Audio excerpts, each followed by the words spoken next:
А во студиото 83 Мартин 99 е веќе подготвен со своите соговорници за дебатата на тема судење. Мартин, добро вечер.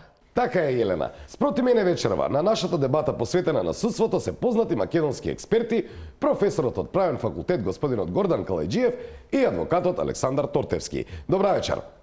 Добро вечер.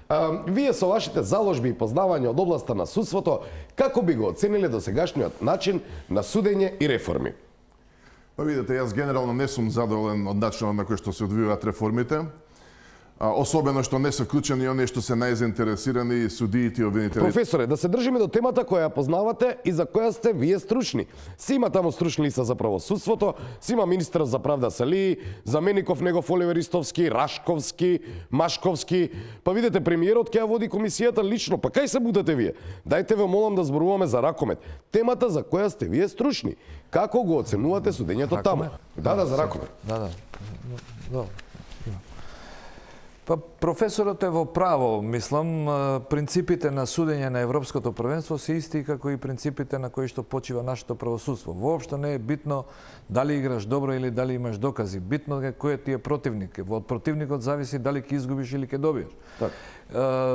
Така, например, во нашето правосудство вие не можете да добиете спор во Кратово против другарот Дзинго. Како што Германија во ракометот не смее да изгуби средба, затоа што господинот Видерер, кој што е газда таму, рекол дека Германија не може да изгуби. Па ја тука сакам да се надоврзам, како што гледавме од последните ракометни случувања врзани со германците, кои на некој начин се сива еминенција во ЕХФ.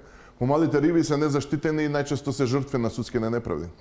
Добро, да заклучиме да не испадне дека правиме конфузија на нашите гледачи. Значи, вечерва зборуваме за судењето на ракометното првенство, бидејќи за нашето судство нема што да се каже таму. Таму се си тече 369 нели опуштено. Навистина да не се брза, полека да си одат да си биде опуштено, лагодно. Тоа 369 не мора зошто сте го врзале и вие за месеци, тоа може да биде години, па полека и си одат работите како Господине Калајджиев, апсолутно се слагам, но да се вратиме на темата. Филип како изрека? Кој Филип? Ама Филип Миркуловски на Лазаров кој му доде? Кој Филип? За кој Филип разговараме точно сега? Ки рекол на Филип, а он на Филип. Ама Филип не, ама кој Филип? Па сите се викаат Филип. И Филип го. Ама тука го избунуваме ние противникот. Тука не понесе најважната работа во месец јануари во Македонија, ракометот. Јас сум реално најувач, но се надевам дека ќе најдеме време да се дебатира и за судските реформи, и за проблемот со името, и за договорот со Бугарија, за задолжувањето, бидејќи колку и да е убав јануари заради нашите ракометни херои, е него каде е февруари. Ви благодарам и добро утро. Добро.